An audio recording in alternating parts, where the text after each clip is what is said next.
नमस्कार मैत्रिणींनो, मी रुपाली. माझ्या यूट्यूब चॅनलमध्ये तुम्हा सर्वांचं मनापासून स्वागत आहे.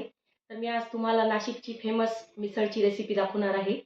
प्रत्येक ठिकाणची वेगवेगळी पद्धत असते मिसळची. तर मी आज तुम्हाला नाशिकची फेमस मिसळची रेसिपी दाखवणार आहे. तर चला बघूया. आज आपण नाशिकची फेमस झणझणीत मिसळचा बेत करत आहोत आज. हे बघा, मी हे मोड आलेली मटकी घेतलेली आहे आणि थोडीशी मी त्यात हरभरे पण टाकलेले आहे आणि वटाणे टाकलेले आहे. आता आपल्याला ही मटकी व्यवस्थित शिजवून घ्यायची आहे. मटकीच्या दुप्पट आपल्याला पाणी घेऊन घ्यायचं आहे. मटकी आधी व्यवस्थित स्वच्छ धुवून घ्यायची आहे 1 ते 2 पाण्याने आणि त्यात दुप्पट पाणी घ्यायचं आहे आणि थोडंसं मीठ आणि हळद टाकायची आहे आणि आपल्याला आता ही मटकी छान शिजवून घ्यायची आहे. आता मटकी छान शिजू देणार आहे मी.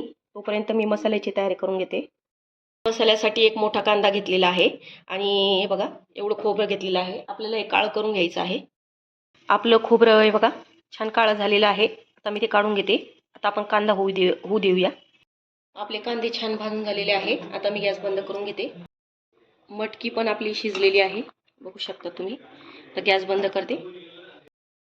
आता आपल्याला मिक्सरमधून मसाला वाटून घ्यायचा आहे. हे जे कांदे आहेत ते खोबरं घेतलं होतं आपण ते, मी थोडा कढीपत्ता घेणार आहे, अद्रक घेणार आहे आणि लसूण घेणार आहे आणि थोडीशी कोथिंबीर पण यात टाकून घेणार आहे. याची मी व्यवस्थित बारीक पेस्ट करून घेणार आहे. आपण मिक्सरमधून थोडंसं फिरून घेतलेलं आहे, हे बघू शकतात. थोडंसं जाडसर होतो. थोडंसं आपल्याला जास्त पाण्याचा वापर नाही करायचा आहे, अगदी थोडंसं करायचं आहे. आणि आता मी परत एकदा व्यवस्थित वाटून घेते. हे बघा आपला मसाला छान असा बारीक असा वाटून झालेला आहे. आता आपण याला फोडणी देऊया. आज आपण मडक्यात करणार आहोत मिसळ. मी 2 पळ्या तेल वापरत आहे. आपल्याला तेलाचा भरपूर वापर करायचा आहे कारण मिसळला तरीच खूप असते. त्यामुळे 1 चमचा मी जिरं टाकून घेते, 1 चमचा मोहरी. मी थोडे खडे मसाले घेतलेले आहे. यामध्ये तेजपान एक घेतलेला आहे, थोडी दालचिनी घेतलेली आहे, 2 लवंगा घेतलेल्या आहे आणि 4 काळी मिरी घेतलेली आहे. मी याचा वापर जास्त नाही करत आहे. तुम्हाला जर अजून झणझणीत पाहिजे असेल खूप एकदम, तर याचं प्रमाण तुम्ही वाढवा घेऊ शकता. आता खडे मसाले यात टाकून घ्यायचे आहे आपल्याला. आपण हा जो मसाला केला होता तो यात टाकून घ्यायचा आहे आता आपल्याला.